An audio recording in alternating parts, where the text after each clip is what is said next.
OK， 第四個就係技能。呢個技能等於係提示詞。譬如我舉個例，呢度就係一個做4格漫畫嘅，咁跟住咁啊同佢講咗需求啦，佢就做劇本。我同佢講話，我係呢一個有個 Talkie Buddy 724廣東話即時對答嘅 AI agent 嘅 chatbot， 咁主要針對客服啊、training 啊咁，因為即係行業就痛點請人難啊、甩甩咳咳啊、成本貴啊，咁就放大呢啲痛點做10個場景，咁跟住佢就做咗10個場景啦，跟住做劇本，咁跟住好啦，咁呢一度我就叫佢開始做漫畫啦，跟住叫佢做3個先，跟住做咗啦呢個，譬如睇下，咁啊呢個話請個人啊，要背呢啲啊咁，跟住比較下，跟住又唔識啊，咁呢一個機械人咧，佢就會可以724啊，唔會走啊，唔會喊啊，即時報價啊，咁樣可以即刻答到佢啊，咁唔會嘥咗啲錢啊咁。咁呢個係其中一個即係嘅功能啦。咁好啦，咁做完啦 ，all right 喎。咁呢一個咧，我哋可以將佢寫做一個叫 skill。咁個 skill 係咩咧？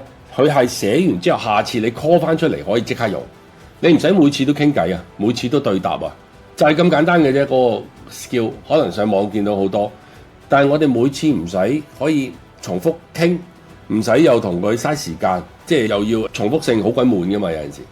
咁將佢寫咗一個 skill call 翻出嚟就得啦。咁點樣做咧？去呢個技能，跟住你個 catalog 先，跟住入邊有個 skill creator 嘅，你點落去咧就裝咗噶啦，裝咗佢就係咁樣嘅。跟住你就可以將你做過嘅嘢變做一個 skill， 譬如我 call 出嚟 skill creator， 跟住將我以上嗰個嘅談話內容，將佢寫做一個 skill。同埋安裝落去我入邊嗰個技能庫入邊，唔該。OK， 咁呢度佢就整咗個 skill 啦，我哋過去睇下先。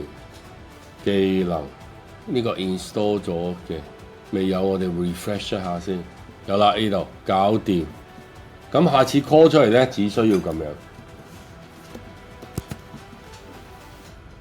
跟住揾翻 Talkie Buddy， 咁就可以照用，快靚正。咁喺我嘅 channel 入邊咧，咁呢一個大家可以自己睇，就係每次 zoom 完就自己整理好晒所有嘢，落咗去 Notion。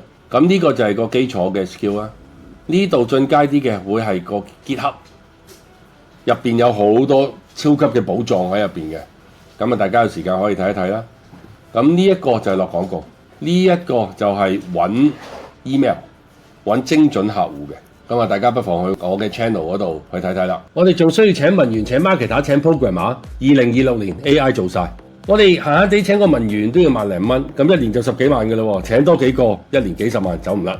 用 AI 1蚊人工都唔使俾，已經好多唔同嘅行業重組緊。唔係教大家工具，係教大家點樣搭建一間一人公司入邊嘅系統。點解學咗咁多 AI 都仲係好似冇收入？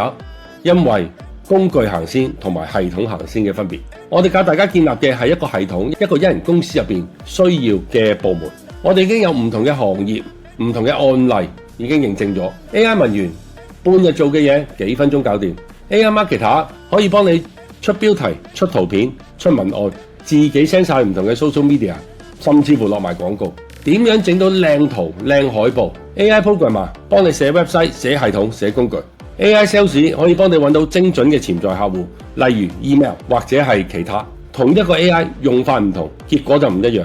觀念一變，市場一片。識用 AI 唔夠，係點樣將佢變咗一個工作流程，變咗一個系統，變做唔同嘅 AI 員工去幫你成立一人公司。我哋嘅課程一人公司 2.0 可以將一般所做嘅崗位全部用 AI 同你做晒，你只需要發號施令，幫 AI 就會幫你執行晒所有嘅細節。另外我哋亦都有唔同嘅工具。例如一個自動化嘅 AI social media 平台，又或者係724自動對答廣東話嘅一個 chatbot。我哋由5式組成。如果大家想知多啲，去我哋獅子星球就可以睇到啦，連結就喺描述欄嗰度。